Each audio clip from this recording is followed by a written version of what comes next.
بسم اللہ الرحمن الرحیم. السلام علیکم. میں ہوں ناصر نقوی INN کے ساتھ. ابتدا رب العزت کے نام سے جس نے جان اور جہان دیا، اور درود و سلام محمد و آل محمد پر جنہوں نے ہمیں سچائی کا راستہ دکھایا. ناظرین کرام، ایک نئے موضوع کے ساتھ آپ کے پاس حاضر ہوا ہوں، صرف اس غرض سے کہ آپ بڑی توجہ سے یہ بات سنیں گے اور پھر اس کا موازنہ بھی کریں گے اپنی مملکت خداداد پاکستان سے یا اسلامی جمہوریہ پاکستان سے. گفتگو دنیا کی سب سے بڑی جمہوریت کے دعوے دار بھارت کے حوالے سے. بھارت میں بدامنی اپنی جگہ، ہمارے خلاف دہشت گردی کی وارداتوں میں اس کا ملوث ہونا ایک حقیقت ہے. غربت اور صحت کے معاملات اس کے ہاں گڑبڑ ہیں. بہت سی باتیں ہیں. یہ ساری باتیں میں کھول کھول کے آپ کے سامنے رکھوں گا، صرف اس لیے کہ جب بھی اپنی ترقی اور خوشحالی کا جائزہ لینا ہو تو کہیں نہ کہیں سے موازنہ کیا جاتا ہے. اور ہمارے یہاں جب بھی چاہے جمہوریت کی بات ہو یا مہنگائی کی بات ہو یا بے روزگاری کی بات ہو تو سب سے پہلے ہم ہمسایہ ممالک سے اپنے آپ کو موازنہ کرتے ہیں. تو الحمدللہ مہنگائی کے حوالے سے بھی ٹھیک ہے، ان کا روپیہ ہم سے تگڑا ہے، تو کوئی معاملات ایسے ہیں، لیکن مہنگائی بھی وہاں زیادہ ہے، صحت کے معاملات بھی خراب ہیں اور روزگار کے معاملات بھی خراب ہیں. اور جو معاشرے میں بے حسی کا عمل دخل بڑھتا جا رہا ہے وہ عام طور پہ جمہوری ملکوں میں نہیں ہوتا. دنیا کی سب سے بڑی جمہوریت صرف اس لیے وہ کہلاتی ہے کہ ان کی آبادی سب سے زیادہ ہے، لیکن اس کا مطلب یہ نہیں ہے کہ مودی سرکار بڑے کامیاب ہیں اور بڑی کامیابی سے وہ اپنی جنتا کی خدمت کر رہے ہیں. صرف جنتا کا نام ان کی پارٹی تک محدود ہے، باقی وہ اپنی مرضی کے کام کر رہے ہیں اور وہ آج کے دور کے ہٹلر کہلا رہے ہیں، صرف اس لیے کہ انہوں نے اقلیتوں کے ساتھ بھی زیادتی اور کر رہے ہیں. وہ صرف بھارت کو ہندوؤں کا ہندوستان بنانے کی فکر میں ہیں تاکہ رہتی دنیا تک ان کا نام رہ جائے کہ ایک ایسا لیڈر آیا تھا، ایسا وزیر اعظم تھا جس نے تمام اقلیتوں کو روند کے صرف ہندوازم کا پرچار کیا تھا. اس کے اتحادی بھی وہی ہیں ہندوازم والے، لہذا اس کی مجبوری بھی ہے. لیکن میں آپ کو یہ بتا رہا ہوں کہ ہمارا کل یا کسی بھی مملکت کا کل اس کے بچے ہوتے ہیں اور ان بچوں کی حفاظت کرنا مملکت کی ذمہ داری ہوتی ہے. جہاں خاندانوں کی ذمہ داری ہوتی ہے وہاں مملکت کی بھی ذمہ داری ہوتی ہے. لیکن بھارت جیسے ملک میں جنسی استحصال جو بچوں کا ہو رہا ہے اتنا زیادہ ہو رہا ہے کہ دنیا میں شاید ایسا اتنا کہیں بھی نہیں ہے. اور افسوسناک بات یہ ہے کہ قانون پر قانون بنائے جاتے ہیں لیکن اس پر عمل درآمد نہیں ہوتا. بچوں کے مقدمات جو ہیں عدالتوں تک جاتے ہیں لیکن اس کا فیصلہ نہیں ہوتا، بلکہ پولیس جو ہے وہ مکا کر کے اور ان کو پہلے ہی ختم کر دیتی ہے عدالت تک پہنچنے سے. کیوں؟ اس لیے کہ یہ بچے جو ہیں غریب خاندانوں کے، پسماندہ خاندانوں سے تعلق رکھتے ہیں اور جو ان کا استحصال کرنے والے ہیں وہ طاقتور ہیں، امیر ہیں، امیر زادے ہیں، لہذا اکثریت تو وہیں پہ ختم ہو جاتی ہے، کیسز عدالت تک پہنچنے نہیں دی جاتی. 2012 کے میں قانون بنا تھا پوسکو، اس کے تحت جو ہے بچوں کو تحفظ دینے کی کوشش کی گئی تھی لیکن اس پر بھی عمل درآمد نہیں ہو سکا. اور جو معاملات اب سامنے آ رہے ہیں اس سے پتہ ہی لگ رہا ہے کہ صرف 34% کیسز جو ہیں ان کے معاملات آگے بڑھتے ہیں، اس میں کوئی بات چیت ہوتی ہے، ورنہ باقی تو ہوتی ہی نہیں. 2018 میں بچوں کی جانب سے اور ان کے خاندانوں کی جانب سے مطالبہ کیا گیا تھا کہ فاسٹ ٹریک عدالت بنائی جائے، یعنی جلدی انصاف دیا جائے، لیکن اس پر بھی ابھی تک کوئی عمل درآمد نہیں ہوا. جب ان قوانین پر عمل درآمد نہیں ہو رہا، جب غریبوں کی پکار سنی نہیں جا رہی تو پھر وہ کیسی جمہوریت ہے؟ اور اس جمہوریت میں آپ نے یہ بھی دیکھا کہ کسانوں کا استحصال ہوا، مسلمانوں کا استحصال ہوا، ہندوؤں کا استحصال ہوا، بچوں کا استحصال ہوا، خواتین کے ساتھ ہراسگی کے روزانہ واقعات ہوتے ہیں اور کوئی پوچھنے والا نہیں. اور دنیا تماشا دیکھ رہی ہے. کوئی نہیں کہتا کہ کشمیر میں کیا ہو رہا ہے، کشمیر میں جو ظلم ہو رہا ہے، کیا دنیا کے کسی کونے میں ایسا ہو رہا ہے؟ ساری چیزیں اس دنیا کی سب سے بڑی جمہوریت کی دعوے دار حکومت میں موجود ہیں، لیکن ناسور کا کوئی علاج نہیں۔ اچھا، یہ تو جو کچھ ہے وہ ہے ہی ہے۔ اگر آپ اس کو دیکھیں، آپ غور کریں تو ہر روز جو ہے وہاں ایک سروے جو میڈیا کی رپورٹ کے مطابق ہر روز 4 بچے جو ہیں وہ انصاف سے محروم ہوتے ہیں، یعنی ان کا فیصلہ جو ان کے ہونے سے پہلے ہی انہیں ختم کر دیا جاتا ہے کسی طریقے سے، بلکہ بچوں کو بعض اوقات تو مار بھی دیا جاتا ہے، وہ زندگی کی بازی بھی ہار جاتے ہیں صرف اسی لیے کہ وہ انصاف مانگ رہے تھے۔ تو یہ کیا ہو رہا ہے؟ پھر جمہوریت کا دعویٰ کیسا ہے؟ پھر کامیاب جمہوریت یا کامیاب وہ کہتے تھے شائننگ ہندوستان، تو یہ شائننگ ہندوستان کا چہرہ یہ ہے کہ کسان سراپا احتجاج ہیں اور ان پر ظلم و ستم ہو رہا ہے، کشمیری تشدد کا نشانہ بن رہے ہیں، اور ان پر دنیا کا ذلیل ترین جو ظلم ہے نا وہ بھی ان پر روا رکھا گیا ہے، ان کو گھروں میں قید کر دیا گیا، لیکن معاملات آگے نہیں چلتا۔ اب دیکھنا کیا ہے؟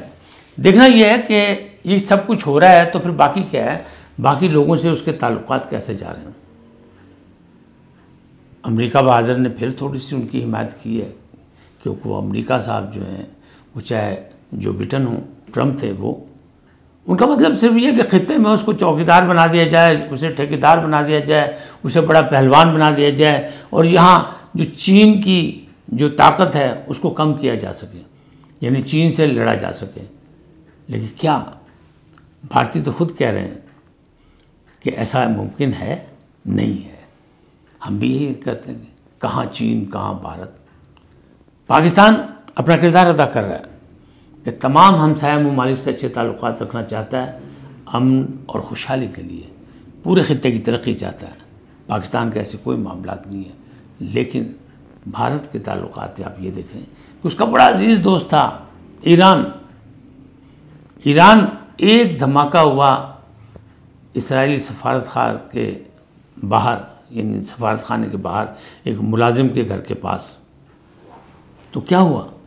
بھارت خود خاموش ہو گیا۔ اسرائیلی جو ہے وہ الزام لگا رہے ہیں کہ یہ ایران نے کیا یا کسی شیعہ گروپ نے کیا ہے بھارت کے، یا حزب اللہ نے کیا، جبکہ وہاں شواہد مل رہے ہیں کہ داعش نے کیا، لیکن وہ نہیں، کیونکہ اسرائیل آگے ہے، اور بھارت جو ہے وہ ان کی باتوں میں آ کے خود تو اس نے کوئی بیان نہیں دیا ایران کے خلاف، لیکن موساد جو اسرائیلی کمپنی ہے، ایجنسی ہے، خفیہ ایجنسی، اس کے ساتھ مل کے تحقیقات کر رہا۔ ایسے میں جو ایران اور بھارت کی دوستی کو کہتے ہیں کہ خراب کرنے کی کوشش کی جا رہی ہے، اگر سچ مچ ایسا ہے تو بھارتی حکمرانوں کو چاہیے تھا کہ واضح بیانات دیتے ہیں۔ انہیں اس سلسلے میں کوئی واضح بیانات نہیں دیے، اور یہ کئی ماہ گزر گئے، لیکن ایران سے کشمکش شروع ہو گئی اندرون خانہ۔ کیوں؟ کہ اس میں اسرائیلی جو ہے وہ کوششیں زیادہ ہیں کہ ایران سے تعلقات خراب کر دیے جائیں بھارت کے، اور بھارت نے دبے لفظوں میں یہ بھی کہا کہ کچھ طاقتیں ایسی ہیں جو ایران سے ہمارے تعلقات خراب کرنا چاہتی ہیں، لیکن اس کا اشارہ اسرائیل کی طرف ہرگز نہیں ہے، کیونکہ اسرائیل تو ان کے کندھے سے کندھا ملا کے کھڑا ہے، اور انہی نے تو الزام لگایا ایران پہ۔ ان کا اشارہ پاکستان کی طرف ہے، لیکن پاکستان کو ایسی کوئی بات نہیں، کہ پاکستان کے ایران سے برسوں کے پرانے تعلقات ہیں، پاکستان کے مذہبی رشتے بھی استوار ہیں۔ پاکستان سے ایک ہمسایہ ملک کی حیثیت سے ایران کی ہمیشہ اس نے عزت کی، اسے تکریم دی، اس کا احترام کیا، انقلاب اسلام کا بھی احترام کیا، لیکن نہیں کیا تو بھارت نے نہیں کیا کہ چار بہار کا جیسا منصوبہ وہ ہمارے سی پیک کے مقابلے میں بنانا چاہ رہے تھے، تو کہاں اس میں بھارت ہی دوڑا نا۔ ایران نے تو بہت کچھ دیا۔ اسی طرح اگر بھارت کے ساتھ بھارت نے پاکستان سے تعلقات خراب کرنے کے لیے اپنا جاسوس جو بھیجا کلبھوشن، وہ بھی تو ایران کے چابہار کے راستے سے وہاں سے پکڑا گیا۔ مقصد تو وہ بھی یہی چاہتا کہ ایران سے ہمارے تعلقات خراب ہو جائیں، لیکن ہم صرف خطے میں امن چاہتے ہیں، ہم خطے کے لوگوں کی ترقی چاہتے ہیں، ہم خوشحالی چاہتے ہیں۔ بات یہ ہے کہ جو ایرانی سفیر تھے نبیزادے، انہیں وہاں واضح کر دیا کہ ہم اس وقت تک کچھ نہیں کہیں گے جب تک بھارتی خفیہ ایجنسیاں یا فورسز ہم پر الزام نہیں لگائیں گی. اور بھارتی فورسز نے ابھی تک الزام نہیں لگایا. دبے لفظوں میڈیا نے الزام لگایا. میڈیا باتیں کرتا ہے، میڈیا کرتا رہتا ہے، تو میڈیا کی باتوں پہ تو کچھ نہیں ہو سکتا. وہ کہتے ہیں ہم اس پہ کوئی کان نہیں دھر رہے، ہمیں کسی قسم کی کوئی پریشانی نہیں ہے جب تک حکومتی سطح پر ایسا نہ ہوگا. نبیزادے کہتے ہیں کہ اگر جو معاملات ہیں اس میں بہتری پیدا کرنے کی کوشش کی جائے تو وہ حکومت کی ذمہ داری ہے کہ حکومت اس کی ذمہ داری لے. حکومت کو اگر کوئی شواہد ملے ہیں تو وہ ہمیں دے. ہم بھی یہ چاہتے ہیں، ہم پہ الزام لگائیں، لہٰذا ہم بھی یہ چاہتے ہیں کہ ملزمان کو کٹہرے میں لایا جائے، لیکن صرف اسرائیل کے اشارے پہ نہ لایا جائے. لیکن اگر حکومت کے پاس، انتظامیہ کے پاس، فورسز کے پاس، خفیہ ایجنسیوں کے پاس بھارتی کوئی شواہد موجود ہیں تو انہیں کہا نبیزادے نے کہ ہمارے حوالے کریں، ہم ان کا ساتھ دیں گے اور ہم ملزمان کو کیفر کردار تک پہنچائیں گے. لیکن حالات یہ ہیں کہ بھارتی پالیسیاں جو ہیں وہ ہر روز بدل رہی ہیں، اپنے عوام کے لیے بھی، اپنے کاشتکاروں کے لیے بھی، کشمیریوں کے لیے بھی، چائنا کے مقابلے میں بھی. ہر جگہ وہ کہیں نہ کہیں اپنا یو ٹرن لے رہا ہے. تو ایران جیسے دوست سے بھی تعلقات خراب کر رہا ہے. تو کیوں کر رہا ہے؟ اسرائیل کے کہنے پہ، امریکہ کے کہنے پہ. تالی دونوں ہاتھ سے بجتی ہے، ایک ہاتھ سے نہیں بجتی. کوئی ایسا فنکار نہیں جو ایک ہاتھ سے تالی بجا کے دکھا دے، نہ، تالی ہاتھ دونوں ہاتھ سے. تو بھارت کی ذمہ داری ہے کہ وہ معاملات کو بہتر کرے اور اپنے دوستی نبھائے. لیکن ہمیں کیوں ہے؟ ہمیں پریشانی کوئی نہیں ہے. ہم صرف اس بات کو تنقید کا نشانہ اس لیے بنا رہے ہیں کہ ہمارا ازلی دشمن جو ہے وہ اپنے دوستوں کے ساتھ بھی رویے بدل رہا ہے. اور کیوں بدل رہا ہے؟ امریکہ کے کہنے پہ یا اسرائیل کے کہنے پہ. ایران اس کا دوست تھا، ایران کی انویسٹمنٹ بھی وہاں موجود ہے، ایران کے ساتھ مختلف معاہدے بھی موجود ہیں بھارت کے. لیکن بھارت کے یہ الزامات جس انداز میں ہیں کہ انہیں کہہ دیا ان کی جو قدس فورس ہے اس کا یہ کارنامہ ہے. ایک دھماکہ، صرف ایک دھماکہ، اور کئی مہینے گزر گئے ابھی تک وہ فیصلہ نہیں کر سکے. تو کہاں گئی ان کی خفیہ ایجنسیاں؟ کہاں گئے ان کے شواہد؟ اگر ہیں تو دے. نبیزادے جو سفیر ہیں ایران کے وہ دعویٰ کر رہے ہیں. ہم تو الحمدللہ ہماری فورسز، ہمارے خفیہ ادارے، ہمارے گمنام سپاہی اتنی صلاحیتیں رکھتے ہیں کہ دشمنوں کی آنکھوں میں آنکھیں نہیں، دشمن کی ٹانگ پہ ٹانگ رکھ کے چیرنے کی طاقت رکھتے ہیں. الحمدللہ پاکستان امن کا گہوارہ ہے، پاکستان امن چاہتا ہے. پاکستان کہتا ہے کہ اگر افغانستان میں، کابل میں امن ہے تو پاکستان میں امن ہے. پاکستان کہتا ہے کہ اگر ہمسایہ اس کا ایران محفوظ ہے تو پاکستان محفوظ ہے. اور پاکستان چاہتا ہے کہ بھارت خوشحالی اور ترقی کرے تاکہ اس کی عوام کو خوشحالی نصیب ہو، وہ بھوکے نہ مریں. لیکن بھارتی حکمرانوں نے ہمیشہ ایسے رویے اختیار کیے کہ صرف امریکہ سے اسلحہ خریدا، بارود کا ڈھیر بنایا بھارت کو، اور اپنی عوام کو بھوکے مارا. ٹھیک ہے، یہ اس کا اپنا مسئلہ ہے. مودی سرکار جو بہتر سمجھتے ہیں کریں، لیکن مودی سرکار کے خلاف پورے بھارت میں اب آوازیں بلند ہو گئی ہیں. اور کتنی تنظیمیں، 67 تنظیمیں ریاست کے خلاف کام کر رہی ہیں، اور پھر انہیں شرم نہیں آتی کہ وہ الزام دوسروں پہ لگا رہے ہیں، ہمسایہ ممالک پہ الزام لگا رہے ہیں. ایسا نہیں ہونا چاہیے. اس کا مطلب یہ ہے کہ ہمارا ازلی دشمن جو ہے وہ نکما ہے، وہ دغاباز ہے، وہ جھوٹا ہے، اور اسی لیے وہ کسی دوست کی دوستی کو نہیں پہچانتا. وہ مفاد پرست ہے. وقت کے ساتھ ساتھ وہ اپنی وفاداریاں اور مفاد کے لیے بدلتا ہے. اور دنیا تماشا دیکھ رہی ہے صرف اس لیے کہ اس نے انویسٹمنٹ کی ہے کہ وہاں آبادی زیادہ ہے، وہاں بے روزگاری ہے، وہاں غربت ہے، لہٰذا اس کو سستا معاش ملے گا. اس کی چیزیں وہاں فیکٹریاں لگ رہی ہیں، وہاں بنے گی، وہاں مزدوری کم دینی پڑے گی. افسوس، کاش دنیا غریبوں کا بھی خیال کرتی، دنیا انسانیت کے نام پہ آگے بڑھتی، دنیا انسانی حقوق کے جو سبق سکھاتی ہے اس پہ خود بھی عمل کرتی اور بھارت میں بھی عمل کراتی. لیکن نہیں ہو رہا، نہیں ہوگا. کیوں نہیں ہوگا؟ اس لیے نہیں ہوگا کہ مودی سرکار سنجیدہ نہیں ہے ان معاملات میں. مودی سرکار ہر ایک کو دبانا چاہتی ہے. مودی سرکار صرف اپنے اتحادیوں کے دباؤ میں آ کر اقلیتوں کے خلاف وہ کارنامے انجام دے رہی ہے جو اسے نہیں کرنے چاہیے، اس لیے کہ اقلیتیں بھی اسی کی سرزمین پر ہیں. تو ایسا نہیں ہوگا. اللہ کرے وہاں اقلیتوں کا سوچا جائے، وہاں کسانوں کا سوچا جائے، ورنہ خالستان کی تحریک جو ہے وہ تیار بیٹھی ہے اور مودی سرکار کے لیے وہ بھی ایک مصیبت بن جائے گی. سکھوں نے نعرہ لگا دیا ہے.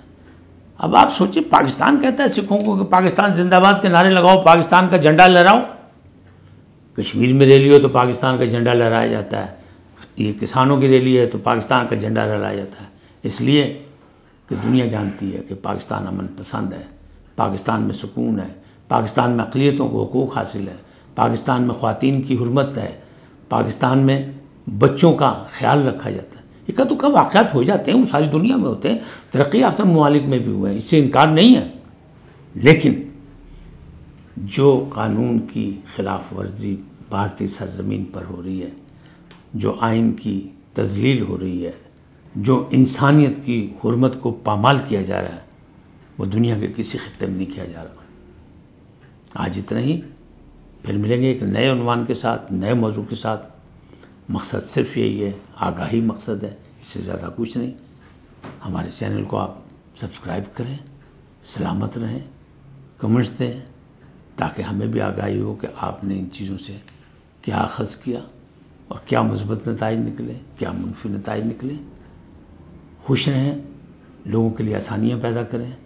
ناصر نقوی کو اجازت دیں. اللہ نے کے بعد.